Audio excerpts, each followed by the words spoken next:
Rakhine मालिकेच्या आजच्या भागामध्ये आपण पाहणार आहोत की आता अंबिका आणि त्याचसोबत सुलक्षणा दोघीही देवासमोर प्रार्थना करत असतात.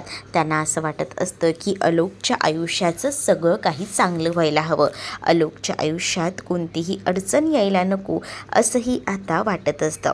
आणि त्यामुळे अंबिका आणि सुलक्षणा देवासमोर हात जोडून उभ्या असतात आणि देवाला प्रार्थना करत असतात की सगळं काही व्यवस्थित व्हायला हवं. आमच्या मनाप्रमाणे जे आम्ही ठरवलं आहे आलोकच्या आयुष्याचा निर्णय तो अगदी तसाच व्हायला हवा असं देखील आता अंबिका आणि सुलक्षणा देवासमोर हात जोडून बोलत असतात. तेवढ्यातच तिथे आरव आलेला असतो आणि आरव तिथे येऊन आता सुलक्षणाला म्हणत असतो की मी असं ऐकलं आहे की तू आलोक दादाचं लग्न लावणार आहेस, हे ऐकलंय मी, ते खरं आहे का? त्यावर सुलक्षणा म्हणत असते की हो, हे सगळं खरं आहे, मला आलोकचं लग्न लावून द्यायचं आहे आणि त्यासाठी मी हे प्रयत्न करत आहे. खरं तर मी विचारही केला नव्हता की हे सगळं कसं जमवून आणायचं, पण नंतर माझ्या लक्षात आलं की जराही वेळ वाया घालवून चालणार नाही, हे लग्न पटकन व्हायला हवं आणि यासाठी मी वाटेल ते करायला तयार आहे. आणि म्हणूनच मग आता ती म्हणत असते एकदा का आलोकचं लग्न झालं ना की सगळं काही ठीक होईल आणि तुझंही लग्न तर लावून द्यायचं आहे ना, त्यासाठी माझं हे सगळं सुरू आहे. म्हणजे एकदा का आलोकचं लग्न झालं की तुझंही लावता येईल. तेव्हाच नाही कल्पना आरवला खूप जास्त आवडते. आरव लगेच देवाच्या पाया पडतो आणि देवाला म्हणत असतो की बरं झालं, फायनली माझ्या आईने जो काही निर्णय घेतलेला आहे ना तो मला आवडलेला आहे आणि मला पटलासुद्धा आहे. सुलक्षणा आता खूप जास्त खुश असते, कारण सुलक्षणाला वाटलं होतं की ह्या विरोधात आरव जाईल, पण चक्क आरवना या सगळ्याला सपोर्ट करत होता. त्यामुळे खूपच बरं वाटत होतं इकडे असणाऱ्या सुलक्षणाला आरव म्हणत असतो की आज आहे ना मी विचारच केला नव्हता की एवढं सगळं काही तू एवढ्या छान पद्धतीने घडवून आणशील, पण आज आहे ना मला इतका आनंद झाला आहे ना काय सांगू तुला, असंही आता तो आपल्या आईसोबत म्हणजे सुलक्षणाशी बोलत असतो. सुलक्षणाला सांगत असतो की मी विचारही केला नव्हता, मला नेहमीच वाटायचं की आपला जो आलोक आहे त्याच्या आयुष्यातसुद्धा सगळं काही चांगलं व्हावं, त्याचं आयुष्यसुद्धा सुधारावं, पण त्याच्या आयुष्याच्या बाबतीत तू जो काही निर्णय घेतला आहेस ना तो एकदम करेक्ट घेतला आहेस. म्हणजे जेव्हा आलोकचं लग्न होईल तेव्हा तो देखील आपल्यासारखं लाईफ जगायला लागेल, त्याच्या आयुष्यात जी काही संकटं आली आहेत ती सुद्धा दूर होतील आणि हे सगळं काही त्याची बायकोच त्याच्या आयुष्यात आणू शकते, करू शकते.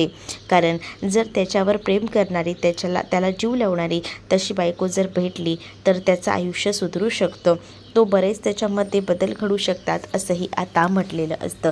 आणि जेव्हा या सगळ्या काही गोष्टी इथे सांगितल्या जातात ना तेव्हा मात्र खूप जास्त आनंद ना इकडे आता आरवला झालेला असतो आणि आरव सुलक्षणाचं कौतुक करत असतो. आणि माझा विश्वासच बसत नाही आहे की आलोक दादाचं लग्न होणार आहे आणि चक्क तू ठरवणार आहे. आधी मला वाटायचं की दादासाठी तू काहीच करत नाही, पण आता मला या सगळ्या गोष्टी पटायला लागल्या आहेत. आता देवाकडे मी एकच मागणं मागतो की लवकरात लवकर आमच्या दादाचं लग्न जुळावं, या घरात एक सुंदर अशी वहिनी यावी जी आपल्या दादाला समजून घेईल, असंही आता म्हटलं जातं. अंबिका म्हणत असते की तुझी ही इच्छा लवकरच पूर्ण होईल, तू काळजी करू नकोस, असंही आता अंबिकाने सांगितलेलं असतं. अंबिका जसं या सगळ्या काही गोष्टी बोलत असते तेव्हा आरवही म्हणतो की हो, या सगळ्या काही गोष्टी व्यवस्थितच होतील, मला पूर्ण विश्वास आहे, असंही आता बोललं जात असतं. आरव आपल्या आईचं कौतुक करत असतो, आपल्या आईला सांगत असतो की मला कधीच वाटलं नव्हतं की एवढ्या सगळ्या गोष्टी एवढ्या पटकन जुळून येतील, पण तुझ्यामुळे हे सगळं काही जुळून आलं आणि खरंच तुम्हा दोघींचे कौतुक करावे तेवढे कमी आहे, असं देखील आरव बोलत असतो आणि देवाच्या पाया वगैरे पडतो. इथे त्यामुळेच ना भरून आलेलं असतं सुलक्षणाला सुद्धा. इकडे आता प्राजक्ता सगळ्या गोष्टींचा विचार करत असते, हातातनं घर गेलेलं असतं, आता हातात काही उरलेलं नसतं, त्यातच प्रत्येक वेळेला तिला या सगळ्याचे टोमणे मिळत होते हे सगळं तिला आठवत असतं. कारण खास ना आजी जी आहे ना ते सगळं कौस्तुभने करून सुद्धा या सगळ्याचे टोमणे प्राजक्ताला देत होती आणि प्राजक्ताला ते सगळं काही आठवत राहतं. प्राजक्ताला या सगळ्याचा त्रास होऊ लागतो, जो तिने कधीही विचार केला नव्हता तिच्या आयुष्यात एवढं सगळं काही घडत होतं. तेच आता हे सगळं घडत असताना ना इकडे आता अचानकपणे भाग्या जागी असते. भाग्या प्राजक्ताच्या हातामध्ये तिचं आता ते ऑफर लेटर ठेवते ठेवते आणि जेव्हा प्राजक्ता ते सगळं वाचते तेव्हा भाग्याला तिला सांगायचं असतं की मला नोकरी लागलेली आहे.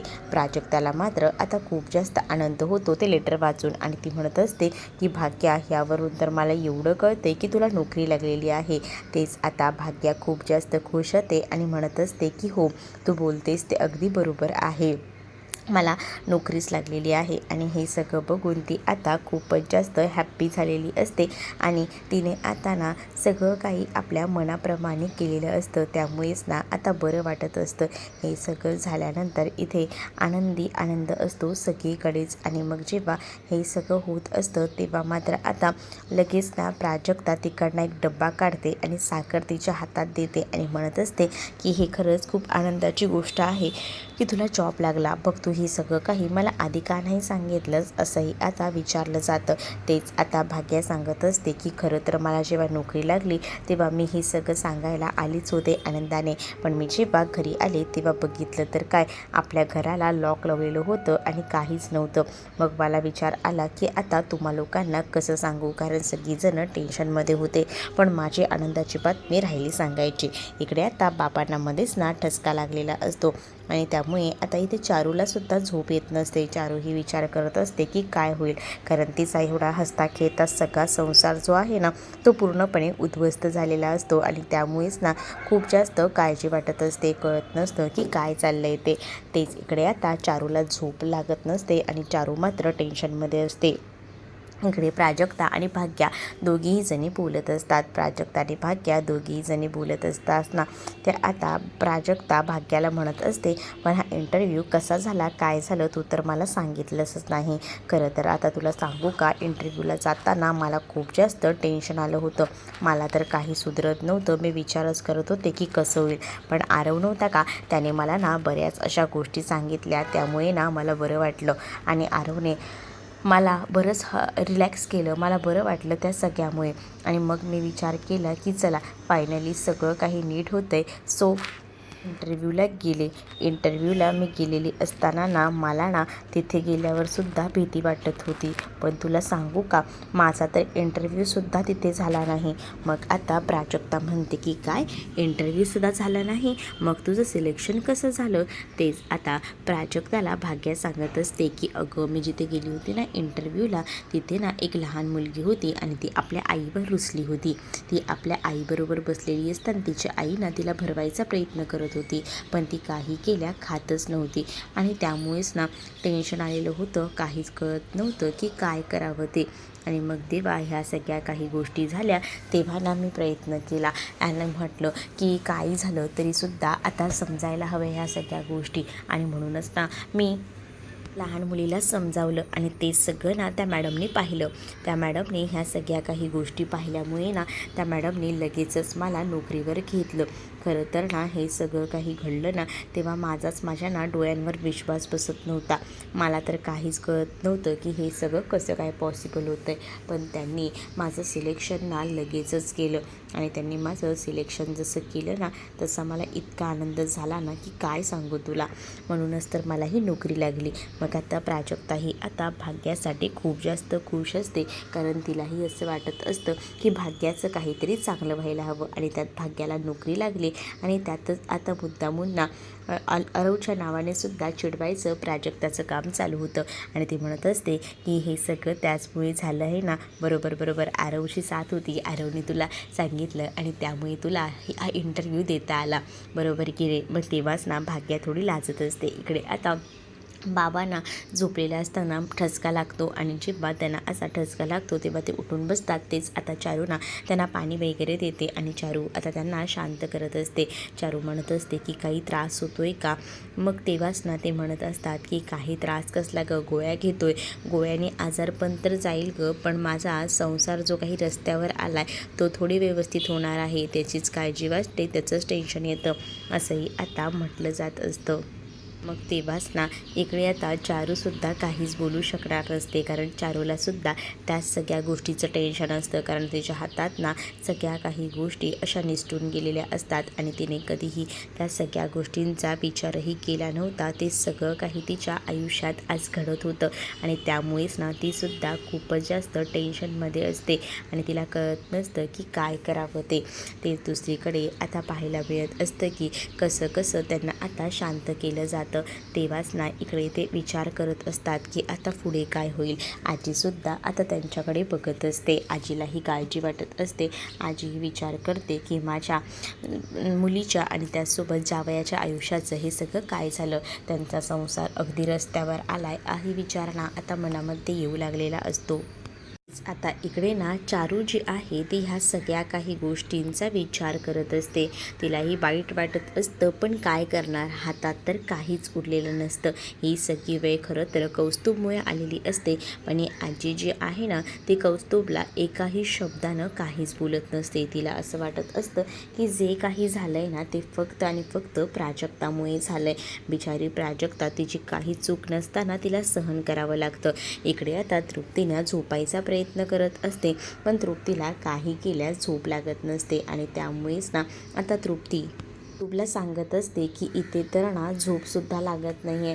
त्यापेक्षा आपण एक काम करूया का, माझ्या माहेरी जाऊया का, तिथे गेल्यावर निदान एसीची हवा खाऊन नीट झोपता तरी येईल. आपल्यावर जे संकट आलं आहे ना ते काय ते बघूया नंतर, पण आधी आपल्याची झोपसुद्धा व्हायला हवी, राहायचीसुद्धा सोय व्यवस्थित व्हायला हवी ना, असंही तृप्ती आता इथे त्या कौस्तुभला सांगत असते. पण कौस्तुभ तिला या सगळ्यासाठी नाही बोलतो, कारण कौस्तुभला माहिती आहे ना आज त्याच्या घरच्यांवर ही जी काही वेळ आलेली आहे याला सर्वस्वी तोच जबाबदार आहे आणि तोच जर ऐशोआरामात राहायला गेला तर घरच्यांचं काय हा विचार त्याच्या मनामध्ये येऊ लागलेला असतो, जो की कधीच तो विचार या तृप्तीच्या मनामध्ये येत नव्हता. इथे आता अक्षरशः ना कौस्तुभने तृप्तीला नकार दिलेला असतो आणि सरळ सांगितलेलं असतं की कुठेही जायचं नाही, इथेच राहायचं.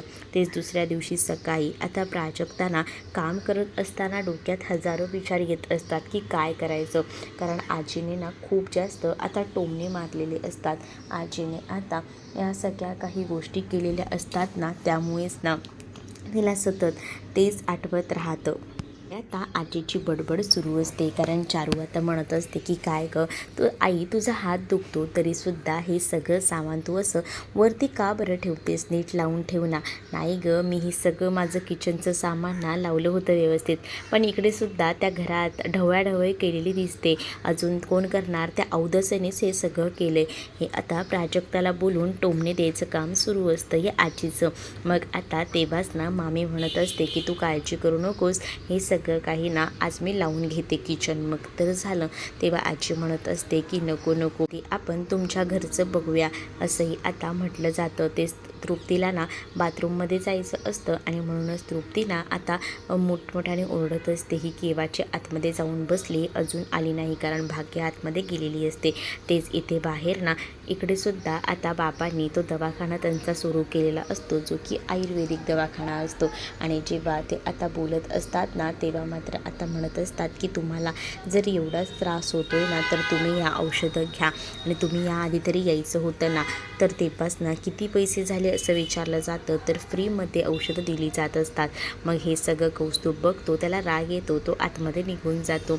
मग आता दुसरीकडे तृप्ती जी आहे ती सुद्धा बोलत असते की इथे दुपारच्या जेवणाचा आपला पत्ता नाही आहे आणि हे अजूनही सगळ्यांवर उपचार फुकटमध्ये करतात. काय बोलायचं ना बाबांना, खरंच ना, असंही ती आता रागारागात बोलत असते. तेच दुसरीकडे कौस्तुभचंही डोकं अगदीच ना बंद पडलेलं असतं, कळत नसतं की करावं तर काय करावं. त्यामुळे आता इकडे कौस्तुभही थोडा टेन्शनमध्ये असतो. तेवढ्यातच ना आता इकडे भाग्या बाथरूममधून बाहेर आलेली असते. तेच आता कौस्तुभ पटकन बाथमध्ये पळतो, कारण त्याला कधीपासून बाथरूमला जायचं होतं. तृप्तीची सुद्धा वाट लागलेली असते या सगळ्यामध्ये. तृप्तीला सुद्धा आतमध्ये जायचं असतं, पण तिला काही केल्या जायला भेटत नाही. तेच आता दुसरीकडे पाहायला मिळतं की जेव्हा भाग्या छान तयार झालेली असते आणि तेव्हाच ना भाग्याला इकडे जी प्राजू आहे ती म्हणत असते की आज ह्या कपड्यांवर ही इयरिंग्स घाल. मग आता त्यांचा नट्टापट्टा सुरू असतो. तेच आता तृप्तीचं लक्ष जातं. तृप्ती विचारते की आज आहे का एवढी तयारी वगैरे चालली आहे, कारण तरी मला समजेल का, असंही आता म्हटलं जात असतं. तेव्हाच ना इकडे आता भाग्या सगळ्यांना सांगत असते की मला ना नोकरी लागली आहे आणि आई बाबा मी तुम्हाला म्हटलं होतं ना की मी स्वतःच्या पायावर उभी राहीन. सो आज तो दिवस आलेला आहे. आता माझी काळजी करू नका, असं देखील आता भाग्या सांगत असते. त्यानंतर भाग्या म्हणत असते की खरं तर मला हे सगळं कालच सांगायचं होतं, पण काल मला काही सांगता आलं नाही, त्यासाठी खरंच सॉरी, असंही आता म्हटलं जातं. मग जेव्हा या सगळ्या काही गोष्टी बोलल्या जातात ना तेव्हा कुठे जाऊन इकडे आता भाग्या सगळ्यांनाच मिठी मारत असते आणि भाग्या म्हणत असते की आता सगळं काही ठीक होईल, फक्त थोडा वेळ द्या, सगळ्या काही गोष्टी बरोबर होतील, असंही आता ती म्हणत असते. तेच आता भाग्या बाबांकडे जाते आणि बाबांना म्हणत असते की आता कोणतंही टेन्शन घ्यायचं नाही, आता सगळं काही नीट होणार आहे, हे देखील आता म्हटलं जातं. तेच दुसरीकडे आता पाहायला मिळत असतं की या सगळ्या गोष्टी तर होतात, पण आता भाग्या सगळ्यांचे आशीर्वाद वगैरे घेते आणि तिकडनं बाहेर पडते, कारण आता लवकरात लवकर ना तिला तिकडनं जायचं असतं आणि त्यामुळे आता जॉबसुद्धा वेळेवर जाणं गरजेचं असतं. सगळीजणं भाग्याचं कौतुक करत असतात आणि तेव्हाच ना इकडे आता पूर्णपणे तयारी सुरू होते. तेच बाहेर ना कपडे सुकत घालायचं काम मात्र इथे आता प्राजक्ताने घेतलेलं असतं. म्हणजे प्राजक्ता बरीच घरातली कामं करत असते, पण ह्या सगळ्या काही गोष्टी ना खूपच असतात डोळ्यामध्ये या आजीच्या. आजी आता तिथे येते आणि म्हणत असते की दे इथे, माझी कामं ना ते मी करीन, दे, कपडेच वाळत घालायचे आहेत ना मी करते. मग आता आजीला ती म्हणत असते की माई आजी दे ना, मी करते ना, परंतु माई आजी नेहमीप्रमाणेच प्राजक्तासोबत कुचकेपणाने वागत असते. ती म्हणत असते की हे सगळं माझं आहे ना तर मी करेन, ही साडी कोणाची, माझी, आणि असं बोलून ती आता एकेकांचे कपडे बादलीतून बाहेर काढते आणि जे की असतात पूर्ण कुटुंबाचे, जसं की चारू, त्यासोबत तिचे जावई आणि इकडे दुसरीकडे हे सगळं सामान असतं. म्हणजेच कपडे भाग्याचे असतात, कौस्तुभचे असतात, तिच्या नाचसुनेचे म्हणजे तृप्तीचे असतात. मग ते एक एक करून ती आता स्वतःच आजीना कपडे घालत असते त्या रशीवरती आणि त्यामुळे ती आता म्हणत असते की माझ्या कुटुंबाचं काय करायचं ना ते मी बघते. आज माझ्या कुटुंबाची जी अवस्था आहे ना त्याला सर्वस्वी ना तू जबाबदार आहेस, बाकी दुसरं कोणीसुद्धा नाही. नाही तर आज माझं कुटुंब ना एकदम चांगलं सुखकर असलं असतं, पण आज तू माझ्या कुटुंबात आलीस आणि आमच्या कुटुंबाचं वाटोळं लावलंस. माझ्या मुलीला ना अगदीच ना रस्त्यावर आणलंस. खरंच ना मी विचारही कधी केला नव्हता की एवढं सगळं कसं होईल ते, पण तुझ्यामुळे ह्या सगळ्याची वेळ आलेली आहे, असंही आता बोललं जातं. कारण माझी मुलगी ना कसा कसा संसार करायची मला माहिती आहे. एक साडी झाली तरी 2-3 दिवस नेसायची आणि आपला संसार एकदम व्यवस्थित तिने केला होता, पण त्या संसारात तू आता विघ्न आणलंस, असंही आता बोललं जात असतं. जेव्हा आता ह्या सगळ्या काही गोष्टी बोलल्या जातात ना तेव्हा मात्र आता बिचारी प्राजू शांत असते. प्राजूचे सुद्धा कपडे त्या बादलीमध्ये असतात, पण ही आजी ना उठता बसता लाथाबुक्के मारायच्या ना अगदी तसेच आता इकडे प्राजक्ताला मारत असते. प्राजक्ताला अक्षरशः ना तिने बेटीच आणलेलं असतं. कळत असतं प्राजक्ताला की काय करावं ते. बिचारी प्राजक्ता आता शांतपणे उभी असते, आजीचं सगळं बोलणं ऐकून घेत असते. आजी तिला सांगत असते की आज माझ्या मुलांवर जी वेळ आलेली आहे ना ती सगळी तुझ्यामुळे आलेली आहे आणि तेव्हाच ना आता तिचे कपडे जे आहेत ते वाळत घालायचे बाकी असतात आणि ते कपडे वाळत घालायचे बाकी असतानाच ती म्हणत असते की हा टॉप तुझा आहे ना, तुझं काय करायचं ना ते तू कर, मी तुला एकाही शब्दाने बोलणार नाही. काय ना तुझ्यापुढे एनर्जी वाया घालवायला मी काय मूर्ख नाही आहे आणि हे सगळं ना तुझ्यामुळे झालेलं आहे. आजपर्यंत माझी जी मुलगी आहे ना आणि माझी जावई बापू छोट्याशा घरात का होईना कसं एका टाईमचं जेवण 2 टाईमला करून खात होते आणि सगळं व्यवस्थित सुरू होतं, पण जेव्हापासनं तू आलीस ना अवदसा लागली त्यांच्या मागे, तुझ्यामुळे हे सगळं होतंय, असं देखील बोलून आता टोमणा मारला जात असतो. आणि जेव्हा एवढं सगळं बोलून तिला टोमणा मारला जातो ना तरीसुद्धा बिचारी प्राजक्ता सगळं काही ऐकून घेत असते. तिला वाटत असतं की खरंच ना आज माझ्या ह्या घरावर जी वेळ आलेली आहे ती फक्त आणि फक्त माझ्यामुळे आलेली आहे आणि त्यामुळे त्यामुळेच ना ती थोडीशी का होईना नाराज असते. ती आता विचार करत असते की काय करायचं, कारण आता प्रत्येकजण ना तिलाच या सगळ्यासाठी दोषी ठरवत असतं. खास करून ही आजी जास्त तिला टोमणे मारत असते. मग तिलाही असंच वाटत असतं की खरंच आज आपल्या घरावर जी वेळ आली ती आपल्यामुळे आली आहे का. मग ती ना आता थोडंसं टेन्शनमध्ये असते. जोपर्यंत तू माझ्या मुलीला तिचा संसार मिळवून देत नाही ना, तोपर्यंत तुला हे सगळं ऐकावं लागणार आहे, असं देखील आजी त्या प्राजक्ताला टोमणे मारत बोलत असते. प्राजक्ता आता ह्या सगळ्या काही गोष्टी ऐकून घेते. प्राजक्ताला अगदीच ना नको नकोसं झालेलं असतं, पण तरीसुद्धा ना प्राजक्ता आता हे सगळं ऐकून घेते आणि शांत राहते. पण आता प्राजक्ताला दुसरा पर्याय नव्हता. प्राजक्ता कधीच कोणाला उलटं बोलत नव्हती आणि त्यामुळेच आजी ना तिला जे हवं ते सगळं काही प्राजक्ताला बोलत होती. प्राजक्ता आता चारही बाजूने अडकून गेलेली असते.